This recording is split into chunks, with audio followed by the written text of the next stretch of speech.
And we are live. Welcome back, everyone, to CapitalCosm Live. I know we're less than 24 hours removed since the last live we did, but be sure to hit that like and subscribe button if you're getting value out of these live streams. If you want to see more, then one way you can make your voice heard is by hitting that like, hitting that subscribe if you haven't already, and hitting that bell notification too, so you don't miss another live stream.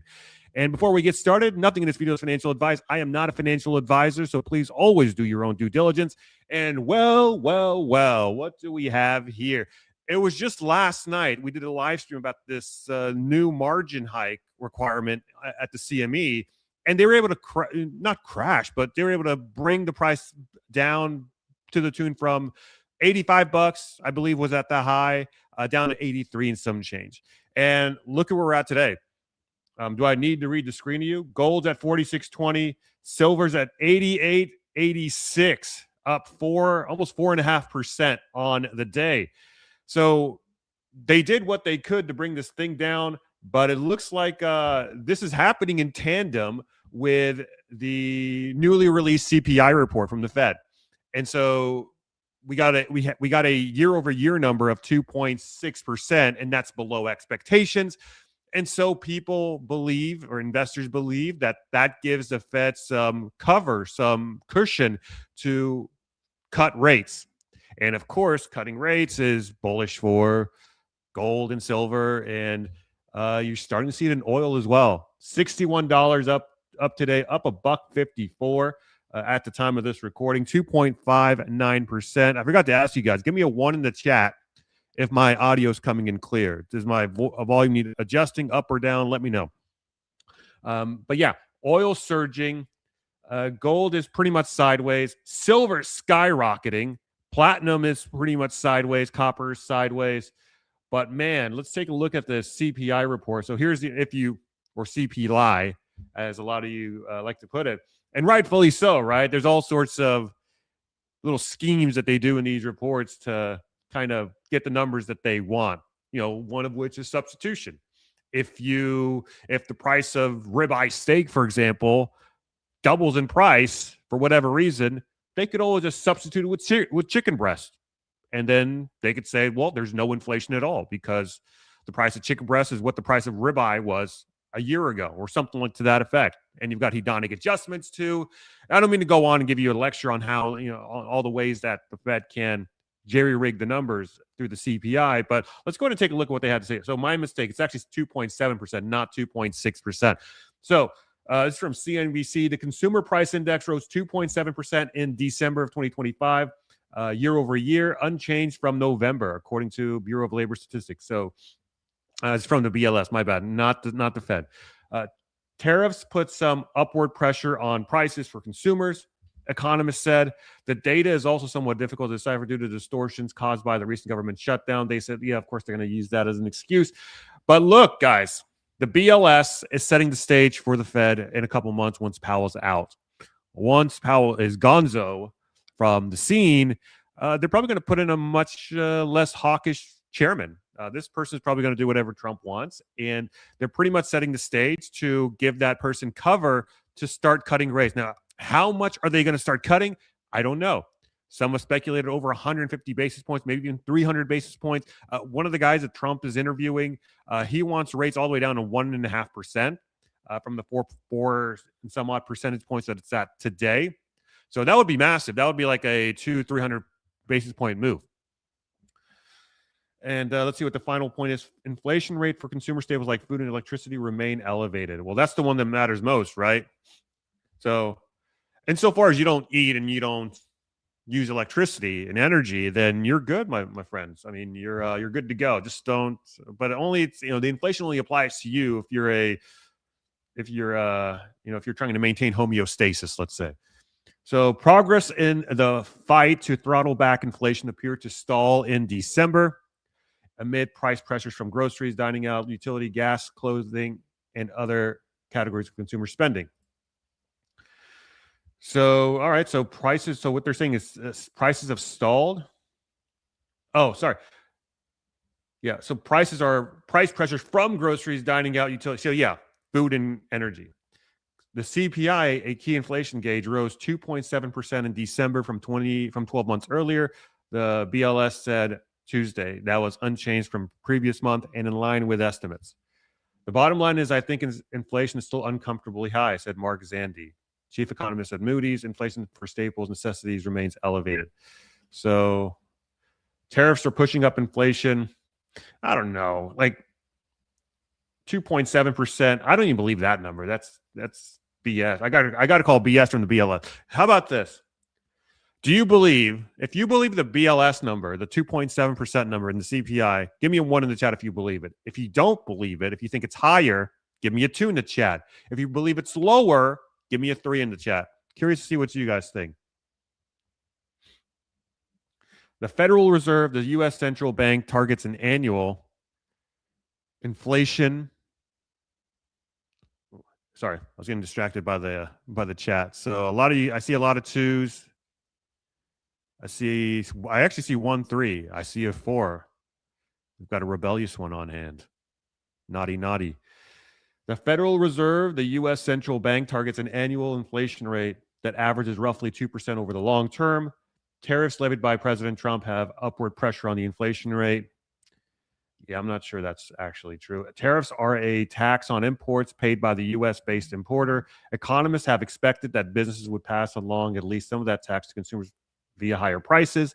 I think were it not for the tariffs, we would have been back to target already.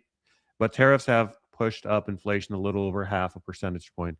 Well, let's dig into the number. What else do they got here? Any more? We'll finish up what they have to say. That said, the pass-through to consumers has been more muted than expected, likely because businesses have chosen to erode their profit margins rather than risk alienating consumers via high prices. Well, that probably means they don't think that the tariffs are here to stay, or they're willing to take the hit and withstand the tariffs until they're, maybe taken out by a Democrat in three years or so. I don't know. Economists said companies with inventories imported to the U.S. before tariffs were implemented were also able to sell those products to consumers at typical prices. The Supreme Court is poised to deliver a ruling in the coming days or weeks that could strike down a legal pathway that the Trump administration has leveraged to impose universal tariffs or a broad swath of trading partners. So here is the chart of the monthly CPI. So this is the month-over-month percentage change. So from November to December, we saw a 0.3% in the inflation numbers. Now that's extremely well, that's a month-over-month change. So who knows what that is? But you could see we had this big spike up. When was this? June of 2022. Yeah, that makes sense. So from May to June, you saw 1.2% move in the price of CPI. Even without such a ruling, economists say they expect inflation has peaked and that it will likely throttle back in the second half. Yeah, I don't believe that. Gold is rallying, silver is rallying. Those are your key indicators that inflation is coming. These guys don't even know what they're talking about. Short of any new tariffs coming online, we think the direction of inflation is lower. Yeah, the same people were always wrong each and every time, calling the inflation shot. I mean, these people are like the Jim Cramers of, the economic sector, said Tom Purcelli. I mean, do you believe this? Do you believe this stuff, guys? So how about this? If you're in the inflation camp, give me a 1 in the chat. If you're in the deflation camp, give me a 2 in the chat. Curious to see what you guys say, what you guys think here. And be sure to hit that like and subscribe if you haven't already, guys. I will be doing more of these live streams if you guys enjoy them. Good news for the Federal Reserve. Overall, the inflation rate is higher than it appears. On paper, Zandi said, the record-long government shutdown, which ran from October 1st to November 12th, prevented federal statisticians from collecting typical inflation data in October. Without the data, the BLS assumed that no price increases had taken place during the month for most categories. Well, how convenient. How convenient. So we can only assume the very best. The most optimal outcome is most likely the most true outcome, I guess. So what I would have done as a statistician, I would have just taken a rolling average, just imputed that value there, as opposed to just assuming no price change occurred.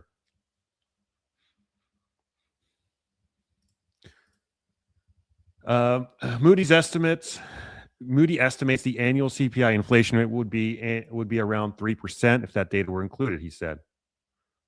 Okay, so they're saying that, the data that we've gotten, that we would have actually increased the inflation rate. See, we've got a super chat here. Let's see. So this is from Shane Jones 578. Shane, thank you so much for the super chat, my friend. Please consider having David Baumblatt on the show. He's an American military vet, West Pointer at that, former FBI, who honorably served all his time. No longer welcome home. Oh, wow. Yeah, I'll look him up. I've actually never heard his name, but thank you for the recommendation and thank you for the super chat, Shane. Super chats, Shane. That's an alliteration. Ultimately, disinflationary trends largely appear positive under the surface, likely a welcome sign for the Federal Reserve policymakers as they navigate whether to ease back on interest rate policy. So there you go. So this 2.7% interest rate gives them cover to essentially cut rates. And if Powell's not going to do it, then by golly, whoever comes after Powell, he better do it, or he may face a similar fate to Powell.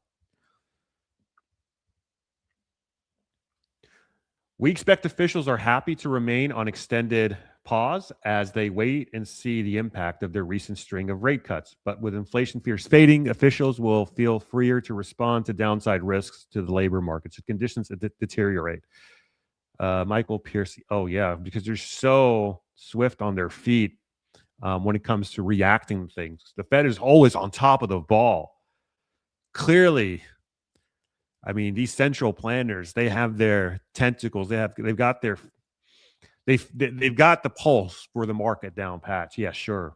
Michael Pierce, chief U.S. economist at Oxford Economics, who noted on Tuesday, consumer staples spur affordability concerns.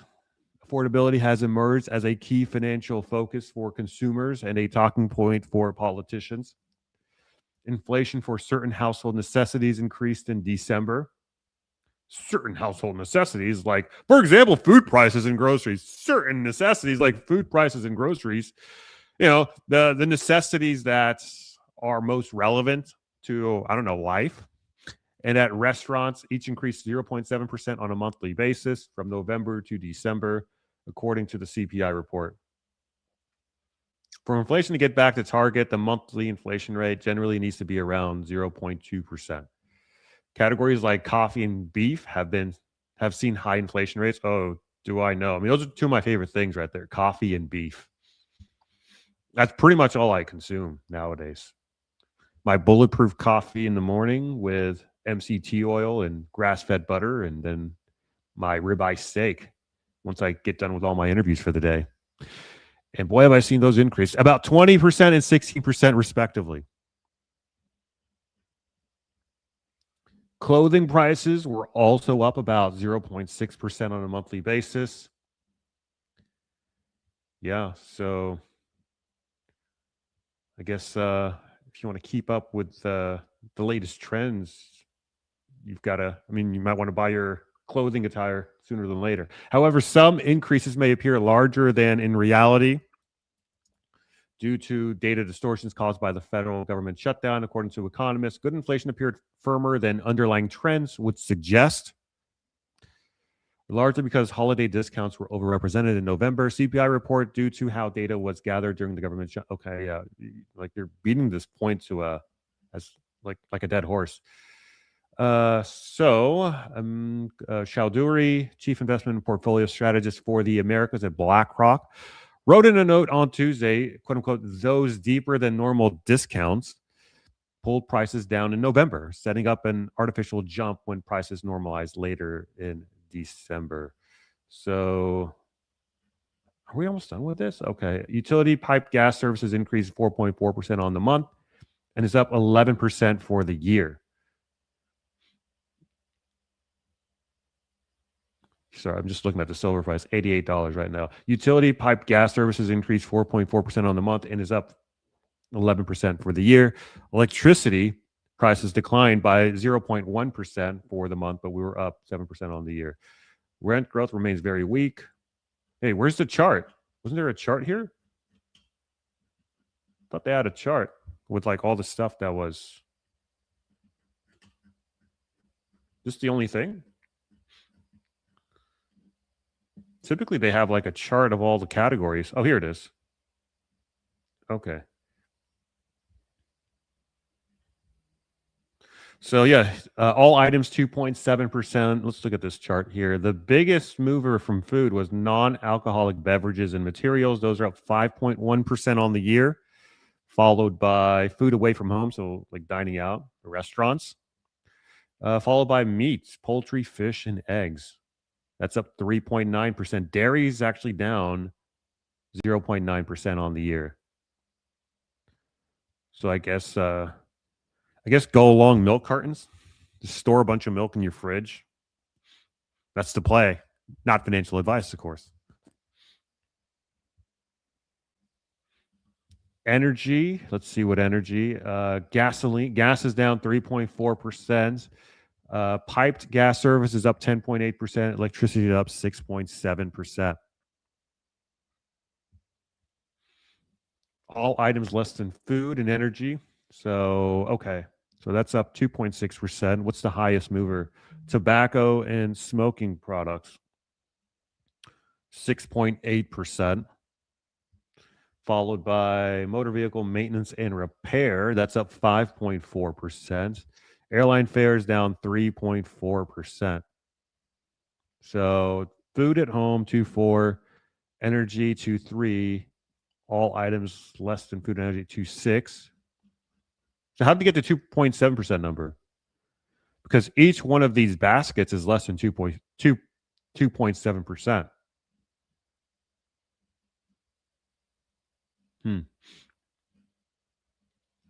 Here's a chart of the consumer price index. So the blue line is a CPI since 2021. You'll see we peaked here at 9%. And for those who don't know, a lot of you guys know this, but this is when gold started to rally in 2020, or right before this spike in inflation. And then we saw it figure into the inflation number about a year later. So gold's been rallying now for 2-3 years, and it's not, the CPI is not keeping track of it. So I think this is about to catch up big time. I think we're due for another second wave, something like this. Any other charts they got here? I know they have like a video. You can watch a clip of that video. So what's this? Food inflation. So the annual food inflation, coffee's up 19.8%. Instant coffees is up 28%. Roast is up 18.7%. Beef. Let's see what they got for beef here. Uncooked beef steaks up 17.8% on the year. Roasts up 17.5. Round beef 15.5. The least up was frankfurters.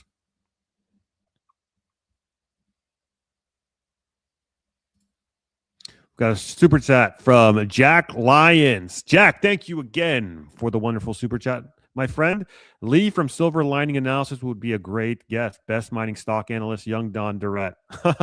Also, please show Francis the U.S. housing price versus silver chart. Thanks. Yeah, we have Francis coming on Thursday, so I'll make a note of that. And thanks for the super chat and the guest recommendation. Lee from Silver Lining Analysis. I'll take a look into that.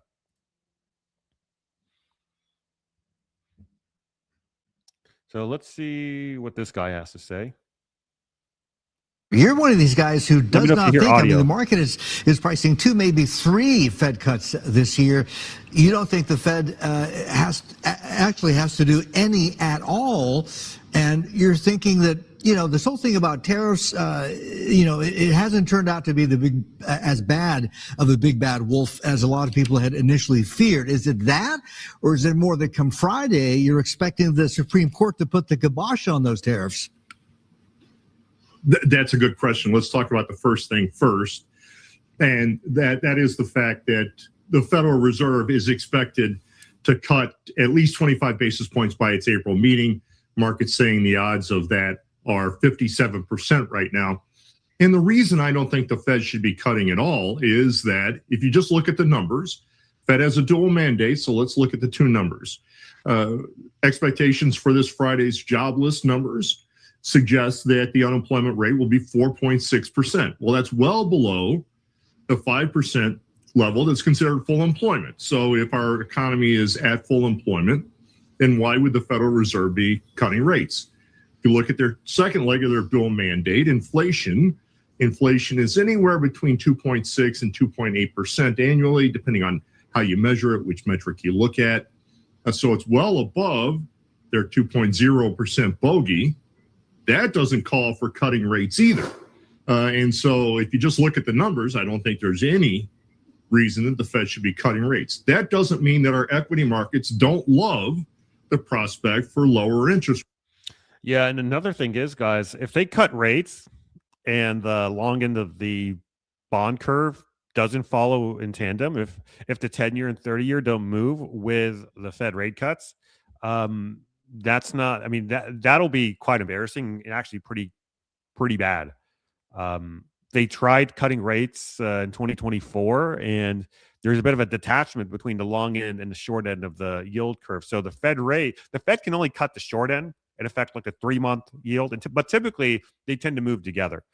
But if investors aren't buying what the Fed is selling, that could actually create a tailwind, a whirlstorm within the bond market, because it's saying that it's giving signals that foreign investors and investors in general have a lessening of confidence in U.S. bonds. So if they do cut rates aggressively and the 10 and 30 year and the long end of the curve doesn't follow suit, it could actually backfire against them. So that might be another reason why Powell's too afraid to cut rates, and what this guy's talking about here.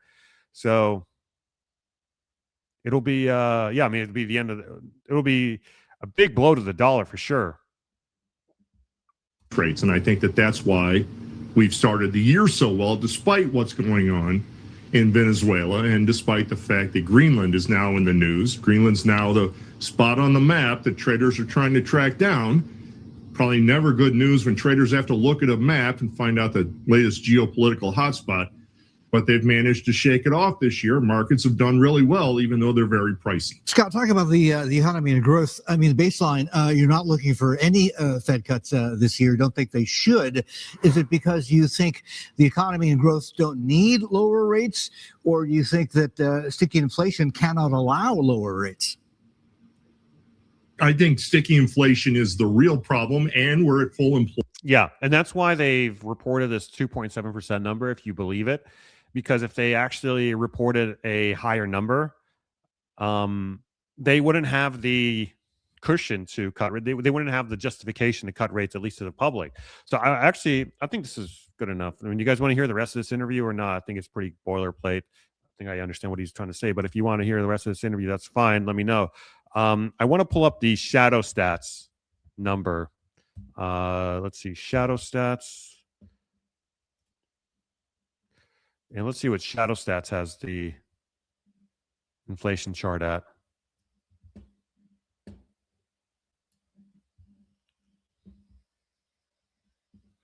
So, all right. So here is the Shadow Stat number. And I'm not a member or anything. This is just from their website. And so what you've got here.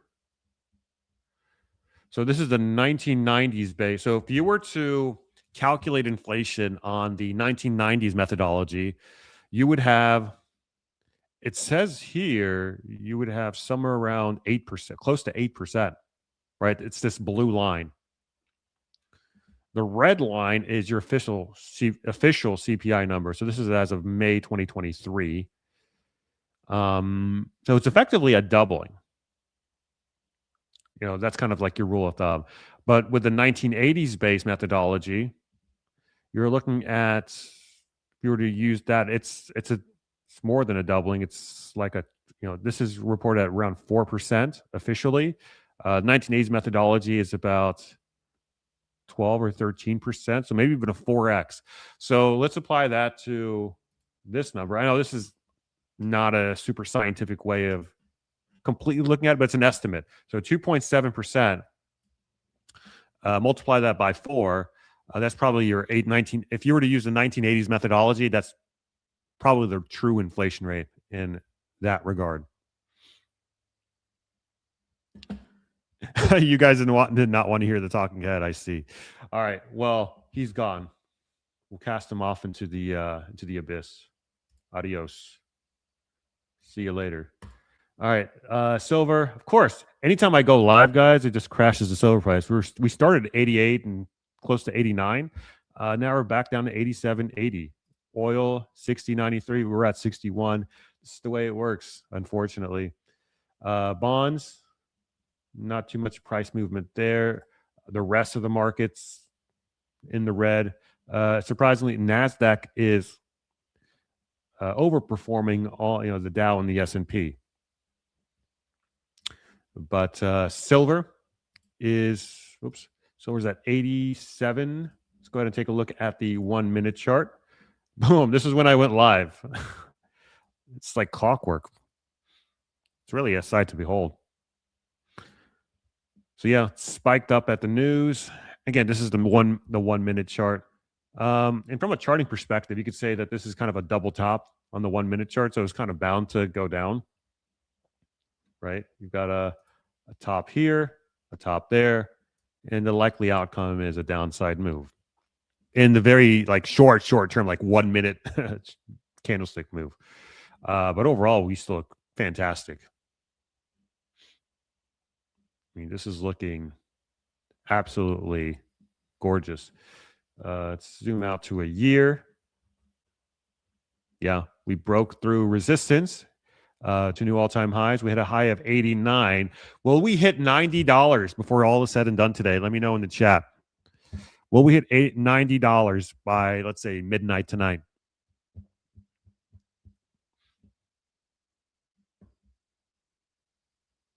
End the stream now. So, oh my goodness. Good God almighty. Look at that. Japanese 10-year yield up 4.5%, almost 10 basis points today. Why is no one talking about this? Holy moly.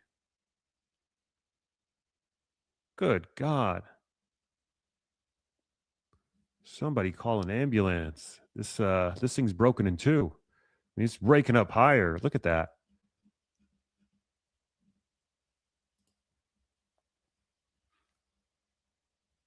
Yeah, if there's ever going to be a global contagion, I would not be surprised if it's caused by Japan. 30 years also up. My goodness.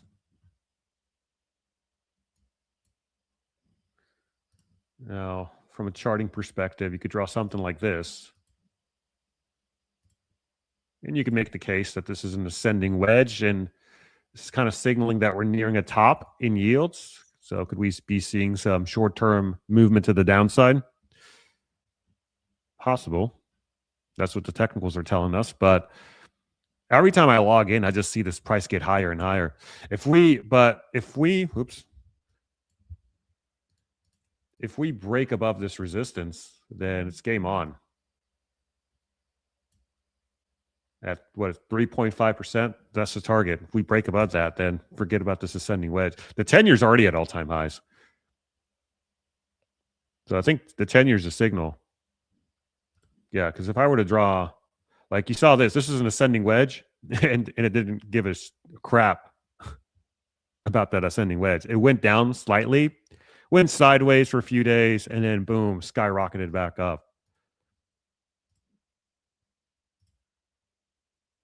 Yeah, something like that. It's going vertical. It's not good. Not good at all. Oh my goodness. Silver 86.73. 86.73. Let's see. All right. Well, we'll let that stew. I'm going to leave silver for a second, and we're going to take a look at some of the tweets we've percolating on X here. Wall Street Gold says silver in China just exploded to $100, up over 6% and a new all-time high. The East leads and the West chases. There you go. The Shanghai market pricing in silver at triple digits. Game on. And I mean, from what we've seen so far, the Shanghai market is your canary in the coal mine. So it's usually the Western market's catching up to the Shanghai market. So are we going to see $100 by maybe the end of the month? Speaking of $100, this is from Eric Jung. Jeff says $100 silver is cocaine-induced nonsense. Jeff is literally a cartoon villain. So who's Jeff? This guy? From the previous bull market. But the inevitability of triple-digit silver is there. I mean, like I said in my presentation, what bull market ends with the asset not exceeding its high from the previous bull market? In terms of your question, when will silver hit 3 digits? Or $50. Yeah, so this was, I don't know when this was recorded, but this was obviously a blast from the past. Well, $50 is credible. $100 is coke-induced nonsense. Let's be honest. Yeah, so that didn't age well. Of course, guys, a quick note from our partners over at the Bullion Standard Pro. If you are looking to add into your stack, whether that be through gold, silver, platinum, and any of the other metals, consider becoming a Bullion Standard Pro member. For only $35 a month, you get access to their pro pricing, which is effectively a wholesale price listing of the product. So with prices at all-time highs, we've got to cut costs as much as possible wherever we can. And one of the easiest places we can cut costs is by either reducing or completely eliminating the upcharge fee that we see on bullion product, on precious metals products. Because when you go to a bullion dealer, you're not going to get silver at $86, whatever spot is. It's going to be $86, $87 plus a certain upcharge fee to, so the bullion dealer can make a profit. However, with the Bullion Standard Pro, it's kind of like the Costco model or the Sam's Club model. You pay $35 a month and you get access to wholesale or near wholesale pricing on your gold and silver and platinum and whatever. For example, if you were to buy a Silver Eagle today, if you can find one that is, $100 is what the going rate is on average retail price. With the Pro pricing, you get it for $91.50. It's a savings of $9.10. If you get 20 of these bad boys, you'll save $180 almost. If you get 100, you'll save $890. With the rounds, which is what you're most likely to find, those go for $97.40 on average in most places. You can get it. You can get these rounds for $87.71. That's a savings of close to $10. If you get 20 of them, you'll save $180. If you buy 100 of them, that'll save you $840. So why not? The thing pays for itself. It's only $35 a month. And if you're going to save like hundreds, if not thousands of dollars in a transaction, it's a slam dunk deal. So we have a special link down below. Be sure to use the special link and the promo code COSM10 at checkout to get 10% off your first month. And here's a bit of a listing of the different products that they've got in stock right now. 2026 1 ounce silver, South Africa Krugerrand. That's going for $92 regular price, $89 pro price. You've got these, these American Eagle, burnished silver Eagle coins, 121 regular price, 120 pro price. And you can kind of go through this. I mean, they've got a ton of different products. You can kind of see for yourself. But we have a special link down below and the promo code. Be sure to use that as well.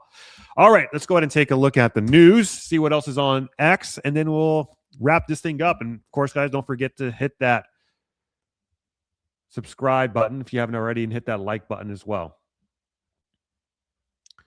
This is from Just Dario. Silver's next target is Valhalla. Yeah, that's what it's looking like. $88. It's $86.87 right now. Silver in China has exploded to 100. Yep, we covered that. This is me, yours truly. This is my stream from last night. Silver chart is insane. So what are we looking at here? This is a 77.8% move within a matter of months. Yeah, from 49 to 89. Wild stuff. Oh, you want to look at the oil chart? We'll look at oil. Let's see. Anything else pop up on silver? All right. We'll look. I think some of you guys want to look at oil, so we'll take a look at that before we sign off. Oil up to 60.74 light crude oil futures. Yeah, look at that. Whoa, check that out. This is on daily candlesticks. Tell me what you see, guys. 1, 2, 3, 4. Is that momentum in oil? Something interesting is happening in oil. Yeah, this is part of a larger descending wedge, as you can see here. Are we about to retest 64, 63, whatever that is? 64, I would say. That could be the next target. And what are oil service companies doing? Oh, interesting. Fascinating. They're actually up today. They've continued to go up. Look at this gap here. Look at that. It's a gap up in oil service companies. So I think the oil service companies are pricing in higher oil prices. Honestly, this is just my opinion, but that's just the way I see it. And yeah, I mean, you're not going to have a commodity super cycle without oil joining the game. Like, I just don't see it. You're going to tell me you're going to have a commodity super cycle with metals rallying. You're starting to see gold, silver, copper, platinum, lithium's killing it. Rare earths are killing it, but oil is just going to stay behind because reasons. We have a super chat from Ray Davies, 2545. Thank you for the super chat, my friend. Silver is poor man's gold, but silver is starting to get too expensive. So what will the poor man's silver for stackers in the future be? Well, we have an interview coming out later tonight with Florian Grumas, and we actually looked at the prospect of $200, $500, even $1,000 silver. So it may seem expensive in today's terms, but I'm under the belief that we're in a new cycle right now. I know this time is different, but it's not really different because this is cyclical. I think we're more in line with the 1940s. So one of my favorite charts to look at is the U.S. 10-year yield because it perfectly captures the various cycles. So if you zoom out on the U.S. 10-year and let's do... So this goes back to 1913. And what do you see here? This is an increasing interest rate environment. Interest rates go up. They spike up and hit a top in 81. And since 81, they've been going down. Here's the view on a logarithmic scale. And you can clearly see we had been in this downtrend of interest rates. This is how you've got to think about it. I know a lot of you guys know this, but for the people that don't in the audience, when interest rates go down, it's actually bond values going up. And when bonds go down, interest rates go up. So it's always the opposite. So when this chart goes down, this is implying a bond bull market. And when it goes up, it's a bond bear market. So investors from the 1980s to 2022, investors were buying up bonds. Since 2022, it has subsided. They're still buying bonds, but the trend has shifted, and we're now in an increasing interest rate environment. Now, what else happened during the 1940s when we had an increasing interest rate environment? Well, what did silver do, for example? Let's overlay the price of silver. And for those of you I've shown this chart a number of times, but it's always fascinating to look at. Here is the price of silver, and I'm going to make this white so it looks better. And you'll notice that in an increasing interest rate environment, silver and white moved up. And that's because as investors were more reluctant to invest in bonds, they had to invest somewhere. And where did they invest in? Gold and silver. Let's put in gold here as well. See how gold looks like. And we'll do that here. And we'll make this yellow. Let's make this yellow. And we'll make it logarithmic so it matches everything. So yeah, they move in tandem. And what you'll notice is we bottomed here in interest rates in 1940. So let's draw a rectangle. So this entire area, guys, check this out. Increasing interest rate environment, increasing precious metals prices, right? Silver and white, gold and yellow. Now, decreasing interest rate environment, gold and silver pretty much went sideways for 40 years up until recently. because they're starting to rally up now because, lo and behold, we're back in an increasing rate environment. Now, this cycle, you can see the trend line is broken out. We're heading into an increasing interest rate environment. And I credit a lot of this knowledge to my friend Andy from Finding Value, who put me to this stuff. So if you don't follow his channel, be sure to do so. But this is a decreasing interest rate environment heading into an increasing interest rate environment, meaning that we're heading into a bond bear market, meaning that investors are rotating out of bonds and into something else. What is that something else? It's neutral asset. It's a neutral asset like gold. And of course, when gold rallies, silver comes along for the ride. And silver is a much smaller market than gold. So this was a 40-year period, this rectangle here, and we're just getting started with this. And then this was a 40-year period to the downside too. So we're going from one cycle to the next. So $80, yeah, I mean, there might be some turbulence in the immediate term. However, if you're looking at this from a cyclical standpoint, we're heading towards the close of this fourth turning, which is the end of the current monetary order, the end of the current global world order. And we're heading into a first turning and first turning and probably in the next decade or so. Where we will have the establishment of a new world order. I'm not saying this new world order in the sense of like Illuminati stuff, but just a new world order. Just like a new world order emerged after World War II, we're going to see a new global order. It's already being shaped today with the return of the Monroe Doctrine. Here in the United States, we're retreating out of the rest of the world, and we're solidifying our hemisphere in the process because we're looking at regionalization across the globe. And President Trump is getting us ready for that coming new world order. So this is when precious metals rally. It's because things are still being transitioned and it's getting kind of messy and investors don't really know where to put their money in. So the safest asset is the most neutral asset, which is gold, because you can't print gold. And if gold rallies, silver rallies too. So, all right, let's do one final check on silver, 86.50. All right, well, we'll just leave it at that. Hit that like and subscribe, everyone, if you enjoy this. We'll keep it short. Be sure to tune in tonight for my interview with Florian Grooms. We're going to talk about all things considered, how silver finds its way to $1,000. It's very interesting. There's an interesting chart that we look at. And we did it on the fly, and you're going to want to tune into that one. That one premieres at 8 p.m. Eastern later tonight. So no live stream tonight as far as I can tell, just a podcast interview. Be on the lookout for that, and I will catch you later.